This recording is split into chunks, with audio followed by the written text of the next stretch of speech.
Buenos días.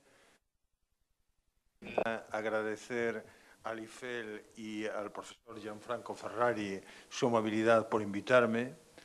En segundo lugar, quisiera disculparme porque por mi malísimo manejo del inglés y lo que impediría pues una transmisión adecuada. Creo que es mejor hacerlo en español que en inglés. De todas formas, les indico que en los próximos días le haré llegar el texto en inglés de mi intervención.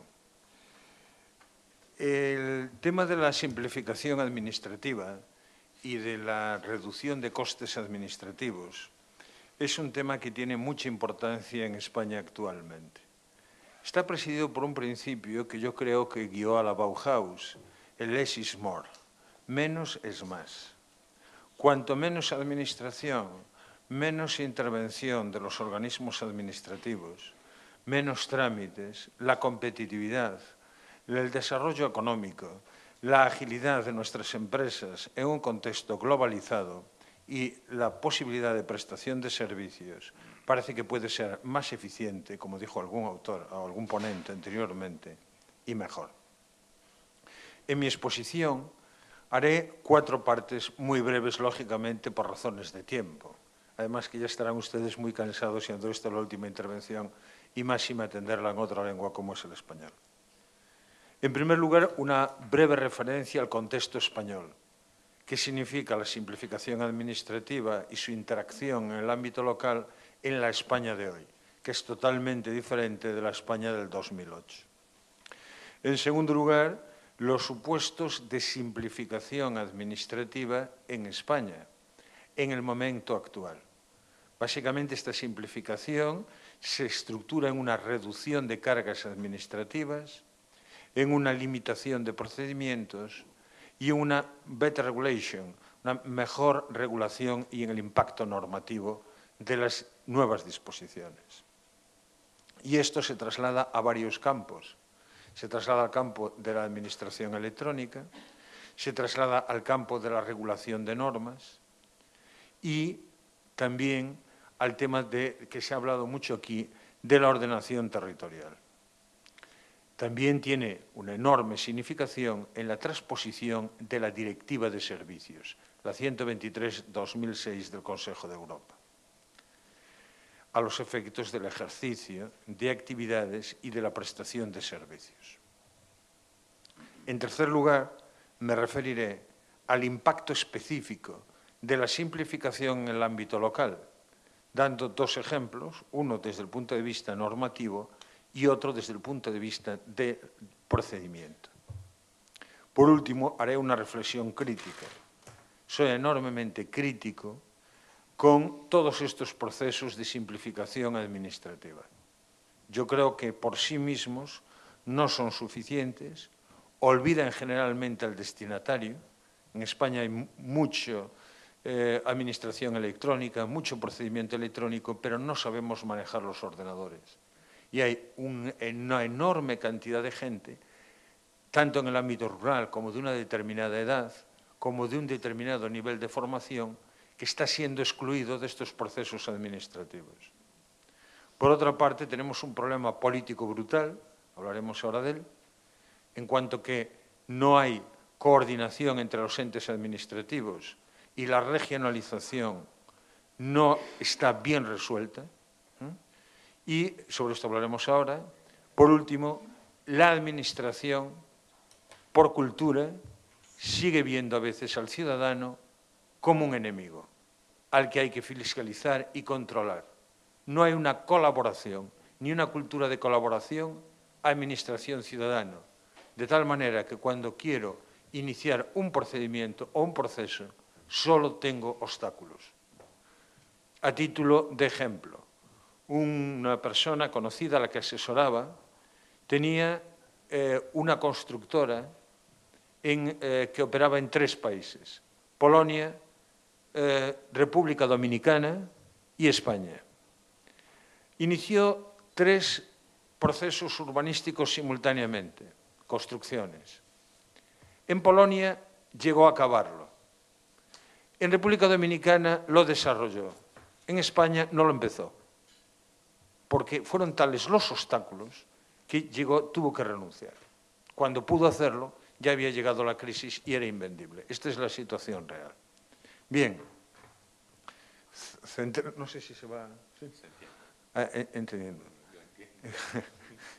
Lamento mis desconocimientos del idioma de Shakespeare. Bueno. Primero, contexto español. Esquemáticamente, muy sintéticamente. En España nos ha pasado lo de los ricos que han caído, las grandes casas de la nobleza, Bomarzo creo que lo contaba, hemos caído totalmente, estamos en caída total. Del año 94 al 2008 crecíamos al 3% del PIB anual. A partir del 2008 caímos un 3,6, menos 3,6, y esto se mantiene hasta hoy en día. Cuando en el informe de la OECD del 2010 que manejé para analizar esto se hablaba de un paro, una tasa de población inactiva del 19%, hoy es del 23% y el año que viene será del 25% de la población. El 50% de los jóvenes menores de 30 años están en paro en España. Esta es la situación real. Balanza comercial totalmente deficitaria, sistema financiero totalmente obsoleto, prácticamente destruido en este momento, inexistencia de crédito y problemas crediticios estructurales muy amplios, así como tensiones políticas. Ese es el escenario real español. Con dos puntos fundamentales desde el punto de vista administrativo. Descentralización política. En el informe de la OCDE se dice que es un Estado unitario. Es mentira. España tiene un nivel, una estructura prácticamente ya no federal, sino confederal, con tendencias secesionistas, independentistas, muy acusadas en dos comunidades, dos Länder o dos regiones. Esto genera una ineficiencia muy compleja porque cada una de las 17 comunidades autónomas actúan hoy como 17 estados independientes. Cualquier operador económico, cualquier entidad transnacional que quiera operar en España es como si operara en una pequeña Unión Europea. Tiene 17 legislaciones distintas. Esa es la situación. Segundo, la cultura de nuestra administración es una cultura que sigue siendo corporativa, en la que muchas veces el interés de la propia burocracia, del funcionario, prevalece sobre lo del ciudadano y del administrado, que se considera una persona a vigilar y un peligro. Esto es así. El coste de nuestras cargas administrativas, según un informe del Banco de España, en el 2005 era 4,6 sobre el Producto Interior Bruto. A título de ejemplo, los Países Bajos, Holanda, ¿no? Netherlands, eran 3,7. Cuando en el año 2005 se inició el proceso de reforma en la Unión Europea y que fijaban un 25% en la necesidad de reducción de cargas, en España se fijó en el 30% para el 2012, lo que estamos cerca de cumplir. Pero es más formal este porcentaje que otra cosa, como después veremos. Esta es, en síntesis, la situación actual. Ineficiencia muy grande del sector administrativo, dificultades de todas las pequeñas y medianas empresas, pymes, para actuar por la sobreregulación, múltiples normas, y enorme cantidad de procedimientos administrativos, con administraciones no interconectadas. Cuando yo quiero montar una empresa, tengo que realizar una carrera de obstáculos. Esa es la situación absolutamente real. Puntualizando para el ámbito local, tenemos 8.000 entidades locales, cada una de las cuales con su propia regulación y sus propios procedimientos. De ahí que la OCDE y la Unión Europea hablan de las dificultades de implementar actuaciones unitarias. Por otra parte, la necesidad de que el Gobierno central, el Estado, Madrid, pueda desarrollar una política unitaria se ve dificultada por las brutales resistencias de las comunidades autónomas, que tienen una concepción totalmente federal, pero de un federalismo a veces asimétrico en nuestro ordenamiento jurídico. Esa es la situación que estimo real. El coste para las empresas pequeñas de esta sobreregulación es anualmente entre 6.000 y 30.000 euros. Especialmente grave en la microempresa, lo cual nos da enormes problemas al respecto. Bien, sobre esta base se nos plantea, ya hecho el diagnóstico un poco negro, a mí me gusta mucho Goya, y se nota, yo creo, pero creo que es así, desgraciadamente, de la situación española, veamos lo que se ha hecho. Desde el punto de vista formal, he de decirles que mucho. Desde el punto de vista normativo tenemos una magnífica regulación, muy buena, pero que no se aplica en general. Colegas míos argentinos vinieron a exponer hace unos días la normativa de contratos públicos en Argentina, magnífica. Cuando le pregunté, ¿y cómo lo aplicáis? Dice, nunca la aplicamos. Ese es el problema. Bien, en España, sin llegar a eso, tenemos una magnífica regulación en materia de simplificación, en materia sobre todo electrónica. Haré llegar en los próximos días al profesor Gianfranco los manuales sobre implementación de las normativas electrónicas y verán que está muy desarrollado. Pero ¿qué pasa? Que no sabemos acceder a esos servicios. Que las pymes, que están llevadas por gente de 30, 40, 50, 60 años, muchos sin formación, no saben acceder a estos sistemas electrónicos. Con lo cual, mucho de este esfuerzo se pierde. Veamos cómo opera la simplificación administrativa. Voy un poco. La simplificación administrativa. En primer lugar, hay que tener en cuenta que España sigue aquí los principios de la Unión Europea, del Consejo de Primavera del 2007. En el año 2007, España, en mayo, elabora un plan de reforma y a partir de ahí, durante los años 2009, 2010, 2011, se adoptan una serie de acuerdos del Consejo de Ministros que toman unas 283 medidas de simplificación administrativa, con una incidencia muy notable en los costes administrativos. Seguimos el Standard Cost Model, o sea, un modelo estándar de costes, como después veremos, tomado de Holanda, y sobre esa base se están desarrollando múltiples políticas. ¿Cuáles son estas políticas? En materia de administración electrónica, hay muchos procedimientos que se realizan ya telemáticamente. Mejor dicho, pueden realizarse, pero al final desconfiamos y no los hacemos telemáticamente. En segundo lugar, todas las normas españolas, a partir de un acuerdo del 2009 del Consejo de Ministros, tienen que tener una memoria de impacto normativo. Es decir, hay que ver que la norma nueva, qué costes administrativos tiene y qué mejoras produce. Esto ya existe en Alemania desde hace años, en Inglaterra, aunque con modelos distintos, pero en España es una novedad respecto al análisis de costes. Y es importante. A título meramente indicativo, ¿qué podemos hacer actualmente? Pues hombre, tenemos muchas posibilidades en este punto, ¿no? En cuanto a actuaciones. Por ejemplo, para pequeñas y medianas empresas, una relación de medidas, podemos presentar toda la documentación tributaria. Podemos acceder en el ámbito societario vía telemáticamente y constituirla telemáticamente en sociedades. Podemos prescindir de una serie de libros registros que ya se puede acceder telemáticamente. Todos los notarios públicos tienen acceso telemático al catastro y todo ciudadano español puede acceder a la información del catastro, que es un registro administrativo de todos los documentos. Podemos pagar telemáticamente una serie de tasas. Podemos evaluar toda la información de riesgos laborales de los empresarios. Todas estas medidas se las trasladaré posteriormente, ¿no? Entre otras, podemos solicitar por Internet la tarjeta sanitaria europea, cualquier prestación de la seguridad social,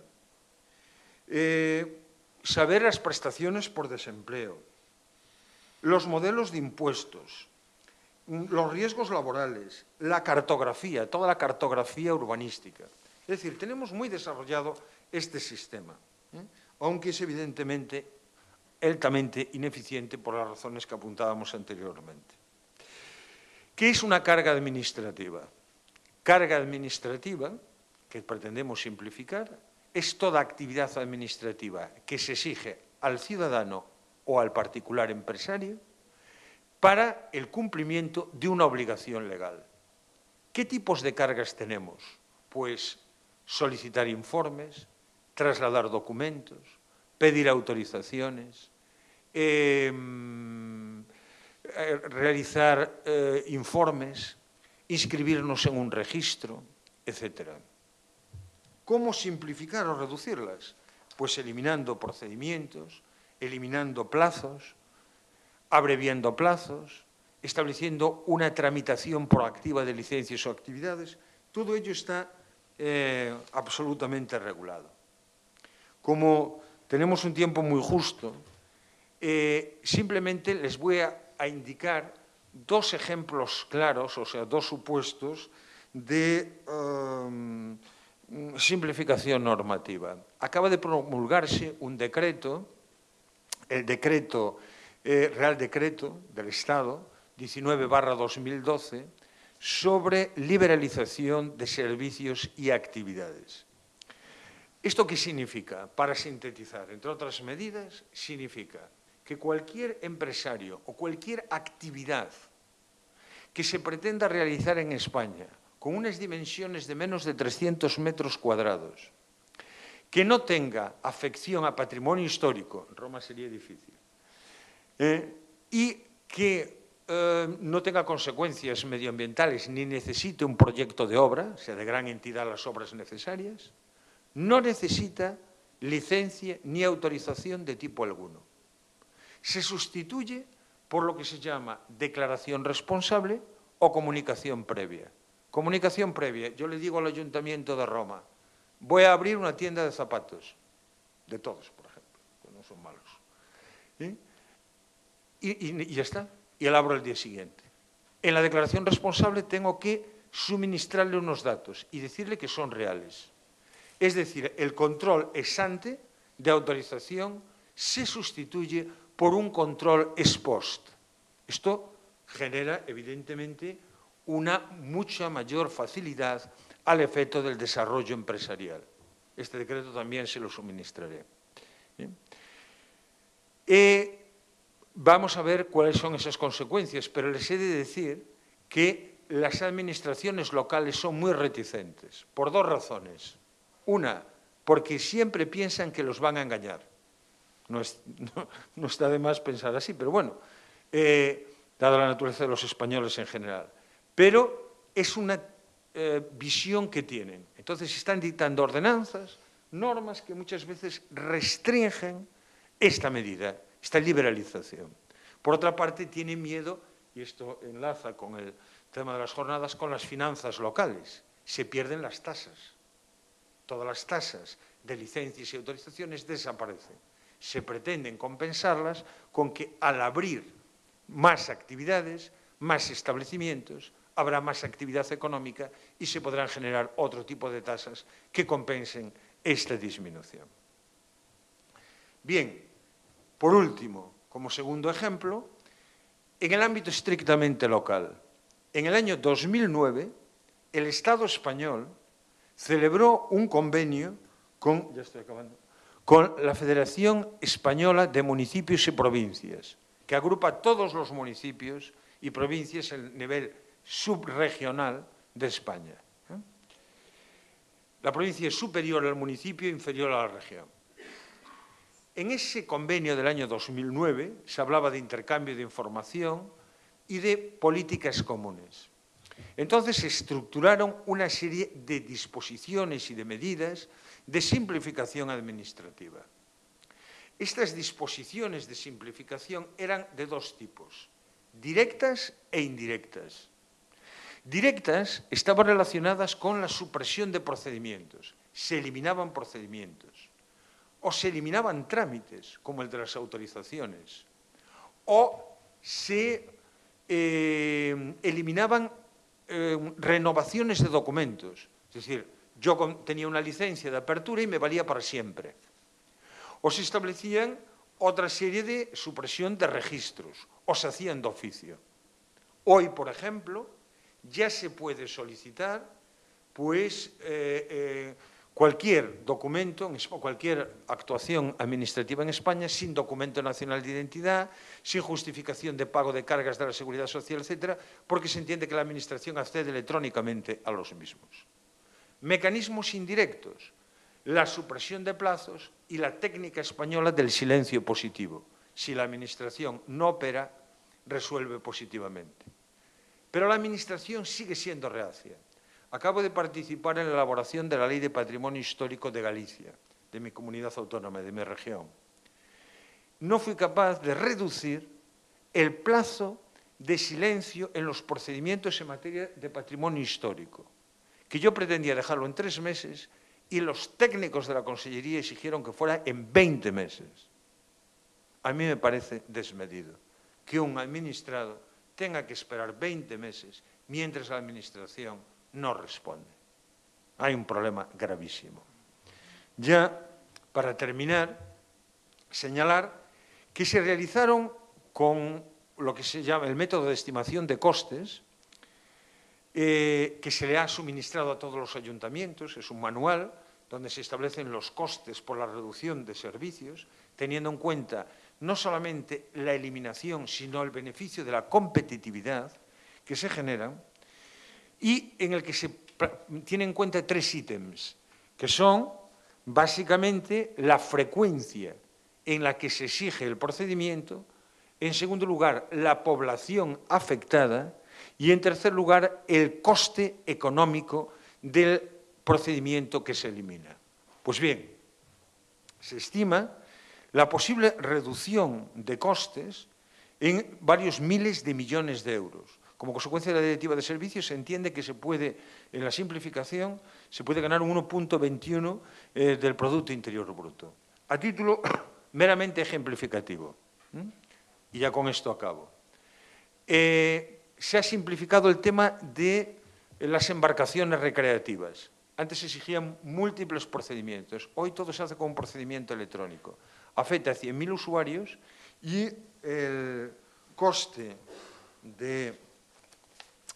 básicamente de ahorro, me permiten la cifra, es bastante significativo. Un momentito, 35 medios electrónicos, 100.000 interesados. Es aproximadamente 7.600.000 euros. En segundo lugar, por ejemplo, la sustitución en un taller de reparación de automóviles de la autorización por la declaración responsable permite ahorrar 300.000 euros. La sustitución de los libros registros de las pequeñas empresas por el sistema electrónico permite ahorrar 15 millones de euros. O la no exigencia de certificados de la Seguridad Social y certificados de obligaciones tributarias permite ahorrar 1 millón de euros. Acabo. Está muy bien la simplificación administrativa. Está muy bien la reducción de costes que llevan aparejados procesos administrativos. Pero para que esto funcione, y sobre todo la estandarización de procedimientos, la utilización de medios electrónicos. Pero es necesario algo más para conseguir una mayor competitividad. En primer lugar, una estructura política unitaria. Hay una desconfianza hacia España de los mercados que hasta cierto punto entiendo lógica. Si yo no tengo un interlocutor único que me permita una actuación unitaria y que me permita actuar en tiempos de crisis de forma homogénea, es difícil que yo pueda reducir y simplificar procedimientos. En segundo lugar, la modernización y la electrónica están bien, pero es más importante la cultura de la administración. Una administración que vea al emprendedor y al profesional como alguien que está ayudándole, entre otras cosas, a pagar su salario, entre otras cosas, a desarrollar la economía del país, no como un enemigo. Esto es básico. Si no conseguimos todos estos logros, La simplificación administrativa no mejorará la competitividad de nuestro país y nuestro futuro no será el que nosotros queremos. Muchas gracias y perdonen por el tiempo.